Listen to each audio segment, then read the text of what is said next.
ہمارے چینل کو سبسکرائب کریں اور بیل آئیکن دبائیں۔ نحمده ونصلي ونسلم على رسوله الكريم اما بعد فاعوذ بالله من الشيطان الرجيم بسم الله الرحمن الرحيم قل لا أسألكم عليه أجرا إلا المودة في القربى صدق الله العظيم۔ معزز و محترم سامعین کرام، السلام علیکم ورحمۃ اللہ وبرکاتہ۔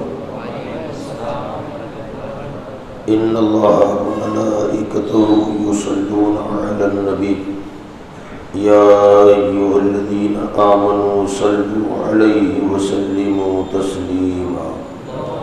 اللهم صل علی سیدنا ونبینا مولانا محمد وعلی آلہ وأصحابه وبارك وسلم صلاة وسلاما عليك يا رسول الله صلى الله تعالى عليه وسلم۔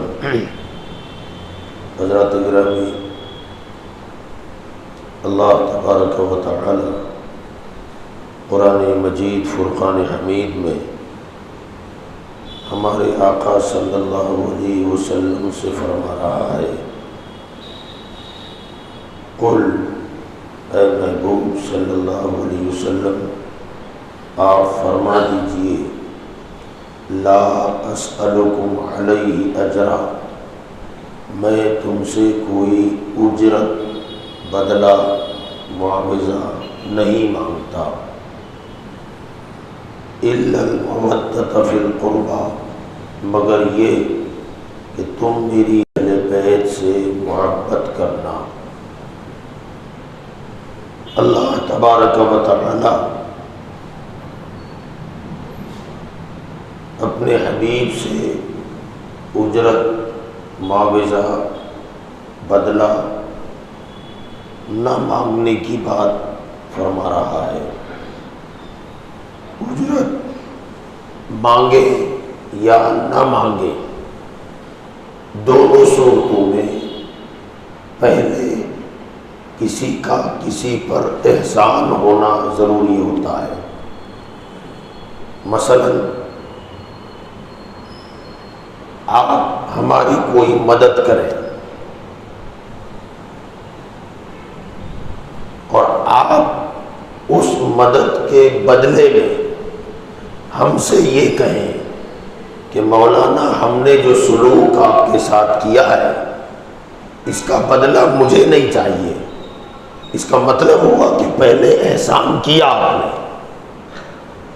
یا کوئی بدلہ لینا چاہتا ہے تب بھی اس کے لیے پہلے کوئی احسان کرنا ضروری ہوتا ہے۔ اب سوال پیدا یہ ہوتا ہے کہ حضور صلی اللہ علیہ وسلم سے یہ کہلوایا گیا کہ اپنی امت سے کہو، دنیا والوں سے کہو کہ مجھے تم سے کوئی بدلہ نہیں چاہیے، تو سرکار نے ہم پر احسان کیا فرمایا، کس کے بدلے کی بات ہو رہی ہے، انہوں نے ہمیں کیا دیا؟ جب یہ سوال ہمارے ذہن میں ابھرتا ہے کہ آخر حضور نے دنیا والوں کو کیا عطا فرمایا ہے، تو پتہ چلتا ہے کہ حدیث قدسی میں اللہ ارشاد فرماتا ہے، لولاک لما خلقت الافلاک، اے محبوب اگر آپ کو پیدا کرنا مقصود نہ ہوتا تو میں آسمانوں کو بھی پیدا نہ فرماتا۔ لولاک لما اظہرت الربوبیہ، اگر آپ نہ ہوتے تو میں اپنے رب ہونے کو بھی ظاہر نہ کرتا، بلکہ حضرت سیدنا موسیٰ علیہ السلام اللہ کے برگزیدہ پیغمبر کلیم اللہ ہے، اللہ جن سے بات فرماتا تھا، کلام فرماتا تھا، کوہ طور پر جناب موسیٰ تشریف لے جاتے، کوئی فرشتہ نہیں ہوتا، براہ راست اللہ جناب موسیٰ سے گفتگو فرماتا.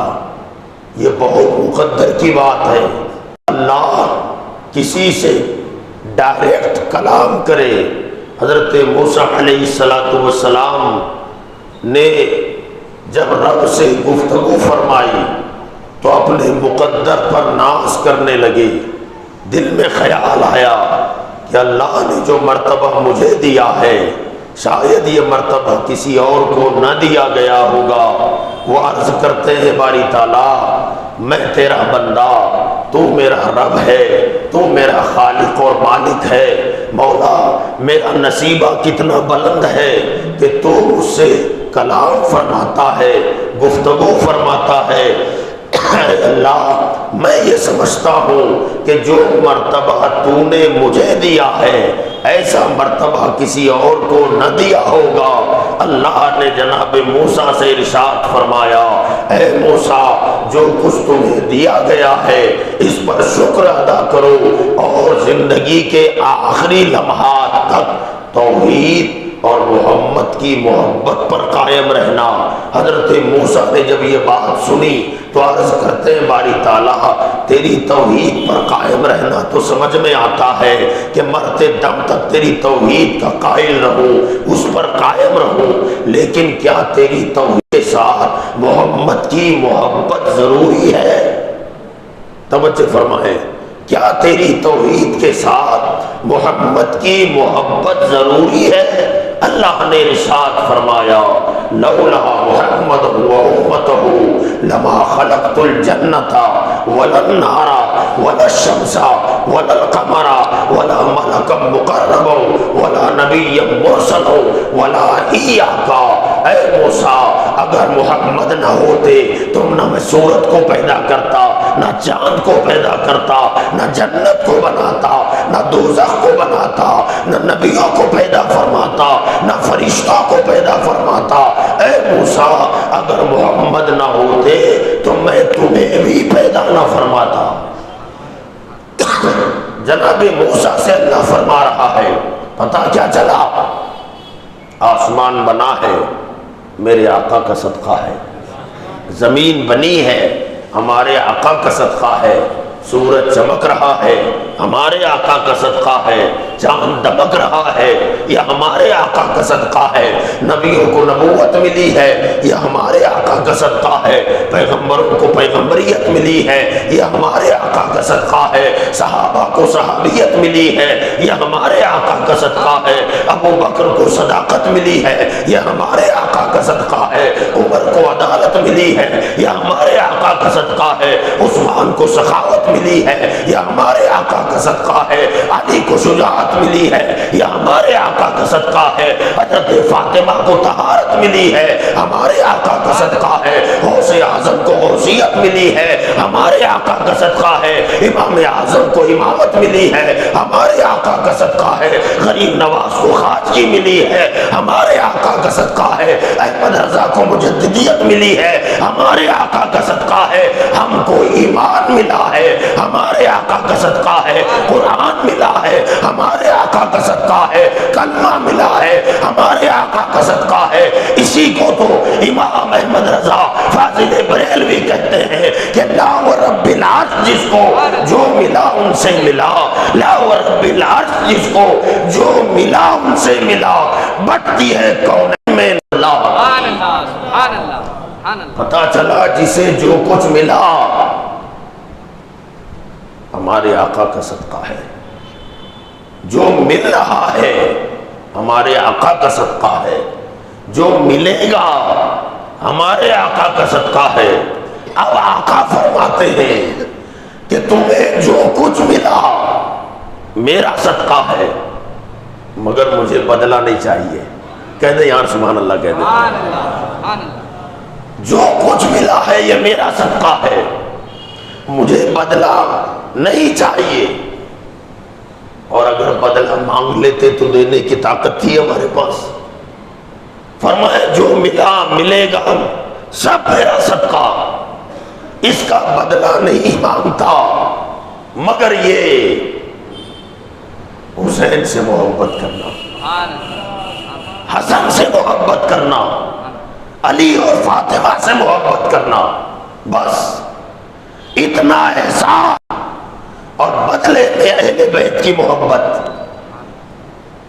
اب یہاں ایک اور سوال پیدا ہوتا ہے، وہ سوال یہ ہے کہ سرکار نے ہم غلاموں سے اہل بیت کی محبت کا مطالبہ کیوں فرمایا، ڈیمانڈ کیوں کیا کہ میرے غلاموں حسن و حسین سے، فاطمہ علی سے محبت کرنا؟ کیا ہماری محبت سے ان کے گھر والوں کا کوئی فائدہ ہوگا؟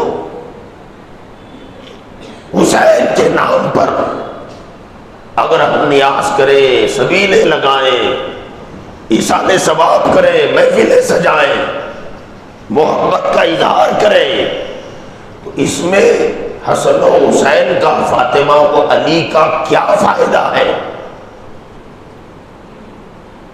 تو سرکار دو عالم صلی اللہ علیہ وسلم نے اپنی اہل بیت کے فائدے کے لیے محبت کا مطالبہ نہیں فرمایا۔ پھر کیوں کیا؟ تو اللہ تعالیٰ قرآن میں فرماتا ہے کہ میرا مصطفیٰ عزیز علیہ ما عنتم حریص علیکم بالمؤمنین رؤوف الرحیم۔ آمنہ کے لال اپنی امت پر بڑے حریص ہیں، اپنی امت سے سرکار بے پناہ محبت فرماتے ہیں۔ تو اہل بیت سے محبت کا مطالبہ اہل بیت کے فائدے کے لیے نہیں ہے، امت کے فائدے کے لیے ہے۔ اب آقا اگر ہم حسین سے محبت کریں، کربلا والوں سے محبت کریں، تو اس میں ہمارا کیا فائدہ ہے؟ تو سرکار مدینہ صلی اللہ علیہ وسلم فرماتے ہیں من مات علی حب محمد و آل محمد یزف الی الجنت کما تزف العروس الی بیت زوجها۔ سرکار فرماتے ہیں کہ جو نبی اور آل نبی کی محبت میں فوت ہو جائے، زندگی بھر محبت کرتا رہے اور اہل بیت کی محبت میں مر جائے، تو کیا ہوگا؟ یزف الی الجنت کما تزف العروس الی بیت زوجها۔ اللہ کے فرشتے اہل بیت سے محبت کرنے والے کو سنوار کر، سجا کر جنت میں ایسے لے جائیں گے جیسے دلہن بن سنور کر شوہر کے گھر جاتی ہے۔ فرشتے سجائیں گے، فرشتے سنواریں گے۔ آل نبی سے جو محبت کرے گا اور اسی محبت میں مر جائے گا، تو فرشتے سجا کر، سنوار کر اسے جنت میں ایسے لے جائیں گے جیسے دلہن بن سنور کر اپنے شوہر کے گھر جاتی ہے۔ آگے کیا فرمایا؟ جعل اللہ لہ قبرہ مزار ملائکۃ رحمت۔ فرمایا جب ایسے بندے کو قبر میں رکھ دیا جائے گا، مٹی برابر کر دی جاتی ہے، جعل اللہ، اللہ اس کی قبر کو، جعل اللہ مزار ملائکۃ رحمت، اللہ اس کی قبر کو رحمت کے فرشتوں کی زیارت گاہ بنا دیتا ہے۔ راتوں دن ایسے بندے کی قبر پر اللہ کی رحمت کے فرشتے آتے ہیں، کائے کے لیے؟ خالی اس کے قبر کی زیارت کرنے کے لیے۔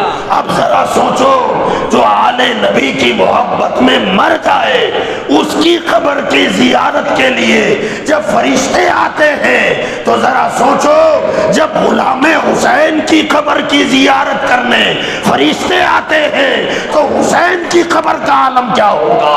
حسن کی قبر کا عالم کیا ہوگا؟ فاطمہ کی قبر کا عالم کیا ہوگا؟ علی المرتضیٰ کے مزار کا عالم کیا ہوگا؟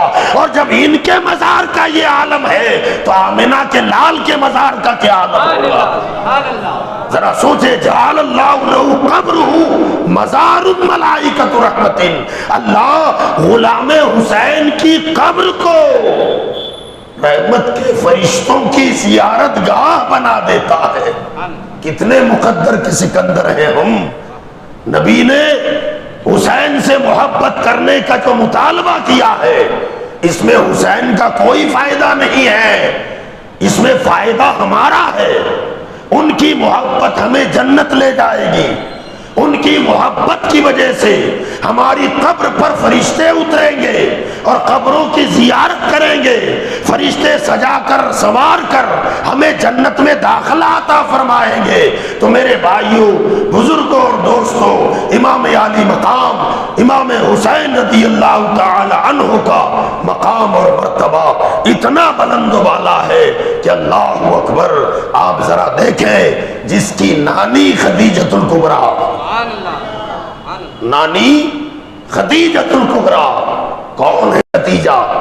سبحان اللہ، ذرا طلب کے کہتے ہیں یار سبحان اللہ. سیدہ خدیجۃ الکبریٰ جب ہمارے اور آپ کے آقا غار حرا میں تشریف فرما ہوتے، عبادت، ذکر اللہ، توجہ اللہ مصروف ہوتے، تو سیدہ خدیجۃ الکبریٰ گھر میں کھانا بنا کر، ترکاری بنا کر، اپنے سر پہ رکھ کر جبل نور، غار حرا بہت بلندی پر ہے، تقریباً 2500 فٹ اونچا ہے. اب تو راستے بن گئے، سیڑھیاں نکل آئی. اب بھی اگر ہم وہاں چڑھنا چاہیں تو جوانوں کو پسینے چھوٹ جاتے ہیں. سرکار اس غار میں عبادت خدا میں مصروف ہوتے اور ہماری ماں سیدہ خدیجۃ الکبریٰ آقا کا کھانا لے کر اتنی بلندی پر چڑھتی چلی جاتی، آقا کی خدمت کے لیے کھانا لے کے جاتی. ایک مرتبہ آپ راستے میں تھی، غار حرا میں سرکار کے پاس جبریل آ گئے. عرض کرتے یا رسول اللہ، سیدہ خدیجہ کہاں ہے؟ آقا نے فرمایا گھر ہوگی یا کھانا لے کے آتی ہوگی. سیدنا جبریل علیہ السلام نے کہا یا رسول اللہ، وہ کھانا لے کے آ رہی ہے، کھانا سر پہ رکھا ہوا ہے، پہاڑی پر چڑھ رہی ہے. سرکار، اللہ کا پیغام لے کے آیا ہوں کہ جب خدیجہ آ جائے تو سرکار رب آپ کو بھی سلام ارشاد فرماتا ہے، اور جب خدیجہ آئے تو اللہ فرماتا ہے خدیجہ کو بھی میرا سلام پہنچا دینا. یہ حسین کی نانی ہے جن کو اللہ کا سلام آیا ہے، جن کو اللہ کا سلام آیا ہے. تو حسین کی نانی خدیجۃ الکبریٰ اور نانا امام الانبیاء، بابا فاتح خیبر شیر خدا، اور ماں سیدہ زاہدہ طیبہ طاہرہ سیدہ فاطمۃ الزہراء. بولو رشتے میں کوئی ہے ان کے جیسا؟ کوئی نہیں. سبحان اللہ. بس ایک بات عرض کر دوں اور اپنی بات کو مکمل کر دوں، جمعہ بھی ہے. سیدنا فتح مکہ ہوا، مکہ فتح ہوا. کعبہ شریف میں جتنے پتھر کے بت رکھے ہوئے تھے، سرکار نے فرمایا نکالو، سب کو خالی کرو، اللہ کے گھر کو پاک کرو. سارے پتھر اٹھا کے باہر پھینک دیے گئے. جب سارے مجسمے باہر ہو گئے، سرکار کے پاس صحابہ گئے، کہا یا رسول اللہ، پتوں سے اللہ کے گھر کو پاک کر دیا گیا، آپ تشریف لائے. سرکار تشریف لائے تو نیچے کے اور اندر کے باہر کے جتنے بت تھے سب نکال کے پھینک دیا گیا تھا، لیکن کعبے کی چھت پر بت نصب تھے، وہ نہیں گرائے. سرکار نے اوپر دیکھا، کہا ان کو کیوں نہیں گرایا؟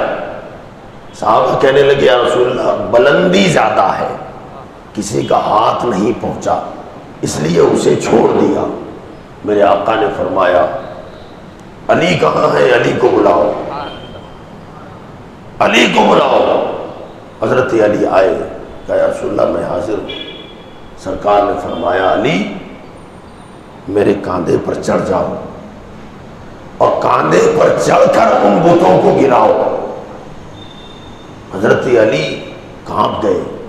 کہا یا رسول اللہ آپ کا تلوہ وہ ہے جسے جبریل بوسہ دیتا ہے, آپ کے تلوے کو فرشتہ چومے اور میں آپ کے کاندھے پر پیر رکھوں. کہ حضور مجھ سے نہیں ہوگا, یہ میری غیرت کو گوارا نہیں ہے کہ میرا قدم آپ کے کاندھے پر ہو. آقا بہتر یہ ہے کہ میرے کاندھے پر آپ سوار ہو کر گرا دیں.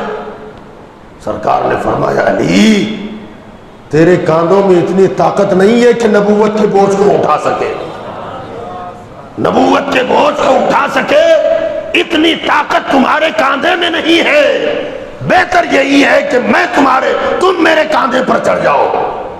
حضرت علی نے کہا حضور ہمت نہیں ہے, مگر جب حکم ہے تو بھی جیسا آپ فرمائے. سرکار کعبے کی دیوار کے پاس بیٹھ گئے, علی کاندھے پر چڑھے, حضور کھڑے ہوئے اور ہاتھ میں لکڑی لے کر بتوں کو گرانے لگ گئے. جتنے صحابہ تھے علی کے مقدر پہ ناز کرنے لگے کہ علی کیا تقدیر پایا ہے. کاندھا بھی ملا تو جناب مصطفیٰ کا کاندھا ملا, کاندھا ملا تو اللہ کے حبیب کا کاندھا ملا. تو کاندھے پر سوار ہوا ہے جو امام الانبیاء ہے, ان کے کاندھے پر سوار ہوا ہے. اللہ اکبر. آپ نے سارے بت گرا دیے اور پھر کاندھے مصطفیٰ سے اترے. صحابہ نے علی کو گھیر لیا. توجہ چاہتا ہوں, حضرت علی سے کہنے لگے علی جب آقا کے کاندھے پر چڑھے تھے سچ بتاؤ کیسا لگ رہا تھا, تمہیں کیا محسوس ہو رہا تھا؟ علی المرتضیٰ نے کہا اللہ کے عزت کی قسم جب میں نبی کے کاندھے پر سوار ہوا تھا تو خدا کی قسم ساری دنیا نیچے تھی, میں اوپر تھا. عرش بھی نیچے تھا, میں اوپر چلا گیا. لوح و قلم بھی نیچے تھے, میں اس کے اوپر تھا. اتنا بلند ہو گیا کہ آسمان بھی نیچے ہے, عرش بھی نیچے ہے, کرسی بھی نیچے ہے, لوح و قلم بھی نیچے ہے, اور میں سب سے بلند ہو گیا تھا. اتنی بلندی پر نبی نے مجھے پہنچا دیا. اب میں بتانا یہ چاہتا ہوں کہ علی مرتضیٰ شیر خدا رضی اللہ تعالیٰ عنہ ایک مرتبہ حضور کے کاندھے پر چڑھے تو ساری دنیا نیچے تھی, علی سب سے اوپر تھے. اب اس حسین کا کون اندازہ لگائے جو زندگی بھر مصطفیٰ کے کاندھوں پہ کھیلتا رہا ہے, ہمیشہ گود میں رہا ہے, ہمیشہ کاندھے پہ رہا ہے. کبھی کاندھے پر بیٹھ کے زلفیں پکڑی ہے, کبھی سینے سے چمٹ گیا ہے, کبھی نماز کی حالت میں سجدے میں آقا ہے تو حسین پیٹھ پہ چڑھ گیا ہے. آپ ذرا اندازہ لگائیں جب علی ایک مرتبہ چڑھے تو اتنے بلند ہو گئے اور حسین بار بار چڑھے ہیں, کتنے بلند ہو گئے ہوں گے. نعرہ تکبیر, نعرہ رسالت, یاد شہدائے کربلا. اب اندازہ لگائیں اعلیٰ حضرت ایک جگہ پر ارشاد فرماتے ہیں بادشاہ ہر دو عالم کر دیا سبتین کو. سبتین حسن و حسین, سبتین کہتے ہیں حسن اور حسین دونوں کو ملا کر سبتین کہا جاتا ہے. بادشاہ ہر دو عالم, یہ دنیا اور وہ دنیا, دنیا اور آخرت. بادشاہ ہر دو عالم کر دیا سبتین کو. اے میں قربا جانے جاں انگشت کیا لی ہاتھ میں. سرکار آپ کی انگلی کیا انہوں نے ہاتھ میں لی؟ سرکار کی انگلی پکڑی حسن حسین نے تو میرے آقا کی انگلی پکڑنے سے بادشاہ حسن و حسین دونوں جہاں کے بادشاہ بنا دیے گئے. آپ ذرا دیکھیں, انگلی پکڑی تو بادشاہ ہر دو عالم بن گئے, کاندھے پر چڑھ گئے تو کیا بنے ہوں گے, پشت پر سوار ہوئے تو کیا بن گئے ہوں گے. حسین تیرا جواب نہیں, کاندھا ملا تو مصطفیٰ کا, گود ملی تو اللہ کے نبی کی, اور بھی ناز اٹھائے ہیں تو سجدے کی حالت میں, اور دوسرے اوقات میں حسین کے ناز تو آقا اٹھاتے ہی تھے. مگر قابل توجہ بات یہ ہے کہ عین حالت نماز میں سجدے کی حالت میں حسین پشت پر اور آقا سجدے میں. لمبا ہو رہا ہے سجدہ, سر نہیں اٹھاتے. آقا اتنا لمبا سجدہ.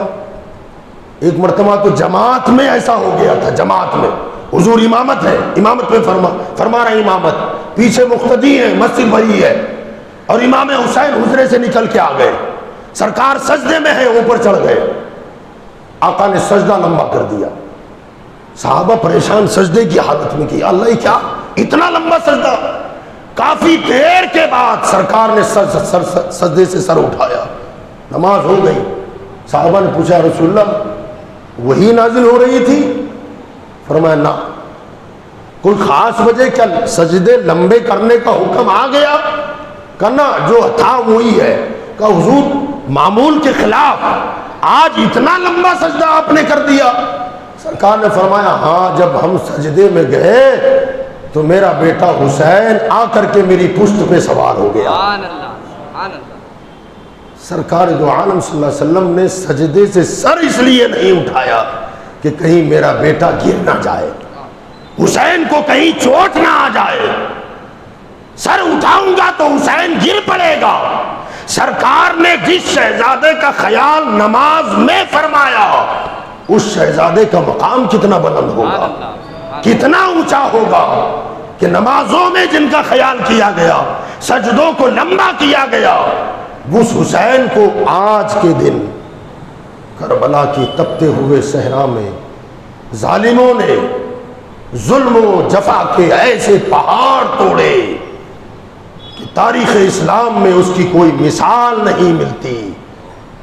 اور شہید تو اور بھی بہت سے ہوئے لوگ, مگر حسین تیری شہادت کو سلام ہے. وہ شہادت ایسی شہادت کہ اس شہادت کے چشم دید گواہ ہمارے مصطفیٰ خود ہیں. سرکار کربلا کے میدان میں 10 محرم کو خود بنفس نفیس موجود تھے. حضرت سیدہ ام سلمہ رضی اللہ تعالی عنہا کے بارے میں ایک خاتون کہتی ہے کہ میں دوپہر کے بعد سیدہ ام سلمہ سے ملاقات کے لیے ان کے گھر گئی تو دیکھا کہ سیدہ ام سلمہ زار و قطار رو رہی ہے. میں نے ان سے پوچھا کہ ام المومنین آخر کیوں رو رہی ہو؟ تو آپ فرماتی ہیں کہ ظہر کی نماز پڑھ کے میں جب آج سوئی تو میں نے خواب میں کیا دیکھا کہ سرکار میرے خواب میں تشریف لائے, اللہ کے نبی میرے خواب میں تشریف لائے, اور اس حال میں آئے کہ بال بکھرے ہوئے تھے, بالوں پر گرد و غبار تھا, داڑھی پر گرد و غبار تھا, اور رو رہے تھے, آنکھ میں آنسو تھے. سیدہ ام سلمہ کہتی ہے کہ میں نے اپنے آقا سے کہا یا رسول اللہ یہ گرد و غبار کیسا, بال مٹی میں اٹے ہوئے ہیں, آپ کی آنکھ میں آنسو ہے, سرکار کیوں رو رہے ہیں, آخر ماجرا کیا ہے؟ تو میرے آقا نے فرمایا ام سلمہ آج میرے بیٹے حسین کو کربلا میں ظالموں نے شہید کر دیا ہے. صبح سے لے کر اب تک میں ایک ایک واقعے کو دیکھنے کے لیے کھڑا تھا. ظالموں نے کتنا ظلم کیا اور میرے شہزادوں نے کتنا صبر کیا ہے. صبح سے اب تک میں وہی موجود تھا, کربلا سے نکل کر اب یہاں آیا ہوں. سیدہ ام سلمہ نیند سے بیدار ہو گئی, اور بیدار ہونے کے بعد حسین کے بچپن میں حضور نے ایک تھوڑی سی مٹی ام سلمہ کو عطا فرمائی تھی, اور فرمایا تھا اسے سنبھال کے رکھنا, جس دن یہ مٹی خون بن جائے سمجھ لینا اس دن میرے حسین کو قتل کر دیا گیا. فرماتی جب میں نیند سے بیدار ہوئی تو میں نے جہاں وہ شیشی رکھی تھی وہاں گئی اور شیشی اٹھائی. فرماتی ہیں خدا کی قسم دیکھو خون بن گیا ہے. تو پتہ چلا امام حسین جب شہید ہوئے تو یزیدیوں کے ظلم کے گواہ بھی اللہ کے رسول ہیں, اور حسینیوں کے صبر کے گواہ بھی اللہ کے رسول ہیں. اور جب سرکار قیامت میں گواہی دیں گے تو پھر کسی یزیدی کے چھوٹنے کا سوال ہی پیدا نہیں ہوتا. اور جتنے حسینی ہیں امام حسین کا دامن پکڑ کر رسول اللہ کے پیچھے پیچھے حسین کا دامن پکڑے ہوئے ہم سب انشاءاللہ جنت میں داخل ہو جائیں گے. اللہ اہل بیت کی سچی پکی محبت عطا فرمائے, صحابہ سے بھی عقیدت و محبت عطا فرمائے. وما علینا الا البلاغ۔ السلام علیکم۔